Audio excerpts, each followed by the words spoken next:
Assalamualaikum warahmatullahi wabarakatuh. Perkenalkan, nama saya Muhammad Adrian dari Fakultas Ilmu Pendidikan Ekonomi. Saya akan menyelesaikan tugas proyek UTS daripada mata kuliah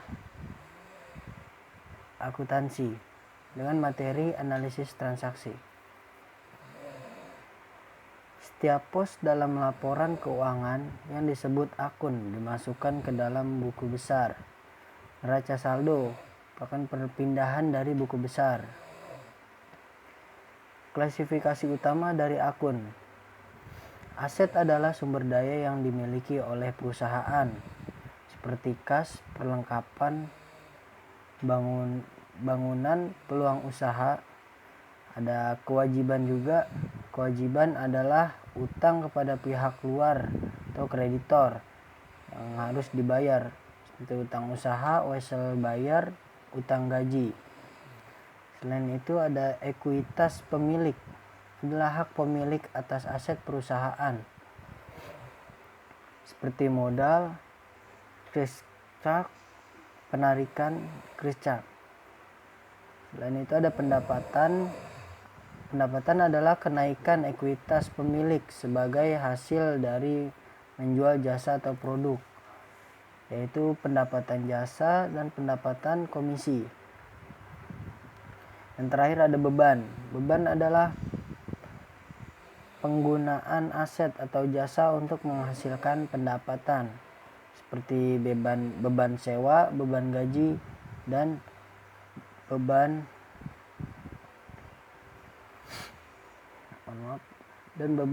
utilitas. Selanjutnya transaksi dan akun neraca. Contoh, pada tanggal 1 November, Kriscak menyetorkan $25.000 ke rekening bank atas nama Net Solution. Jika diuraikan dalam jurnal umum, uraian kas di sini 25.000 ditaruh di debit dan modal Kriscak 25.000 di kredit. Yang artinya karena Kriscak menyetorkan, berarti debit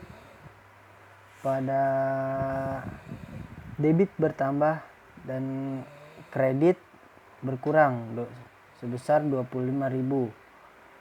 Dan antara debit dan kredit itu harus sama, tidak boleh beda. Dan ini jika dampak dari jurnal ini di buku besar. Ini contoh jika di buku besar. Saya lanjut saja. Ini contoh berikutnya. Pada tanggal 5 November, Net Solution membeli tanah senilai $20.000 secara tunai. Jika ditaruh pada jurnal umum, tanah ini di debit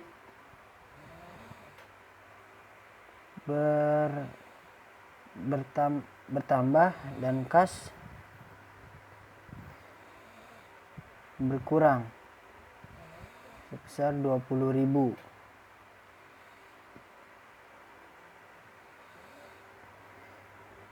Ini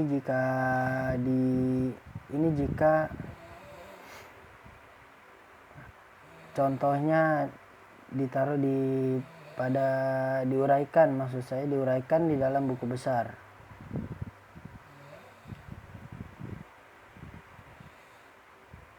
Ini contohnya sama kayak yang tadi, cuma beda soal aja.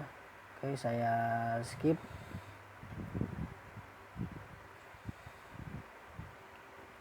Selanjutnya ada aturan saldo debit atau kredit dari akun-akun neraca. Ke akun aset di debit positif, di kredit negatif. Bila akun kewajiban negatif, kredit positif. Dan akun ekuitas pemilik atau modal di debit negatif, di kredit positif. Akun-akun laba rugi. Pada debit akun pendapatan berkurang, pada kredit positif atau bertambah. Dan akun beban di debit positif, di kredit negatif. Contohnya pada tanggal 18 November, NetSolution menerima pembayaran jasa sebesar $7.500 dari pelanggan atas jasa yang disediakan. Sini karena menerima pembayaran di kas bertambah $7.500. Pendapatan jasa juga bertambah 7.500. Ini jika diuraikan dalam bentuk buku besar.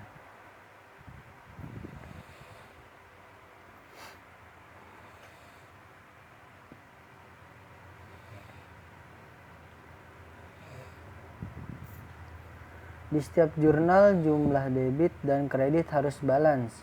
Kalau tidak sama berarti ada kesalahan dalam penempatannya. Saldo normal akun. Berikut bentuk saldo normal akun. Kenaikan atau saldo normal dan penurunan. Ada akun neraca, aset, kewajiban.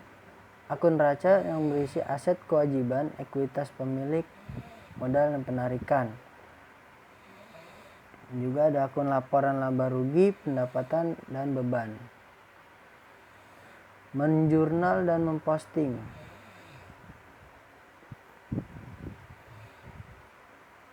Desember tanggal 1, NetSolution membayar sewa untuk bulan Desember sebesar $800.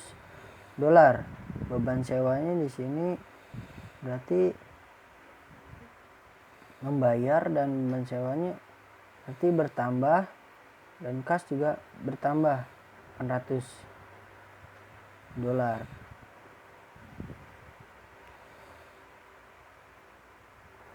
Mohon maaf, maksud saya pada beban sewa ini 800. Pada beban sewanya berkurang dan kasnya membayar sewa untuk bulan Desember sebesar $800 maksud saya. Jadi ini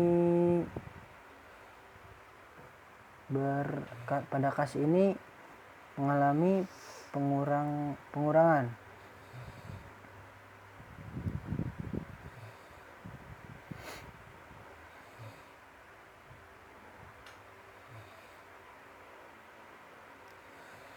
Neraca saldo.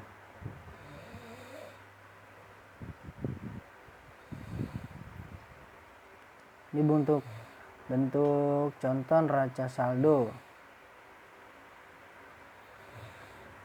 Neraca terdiri dari kas,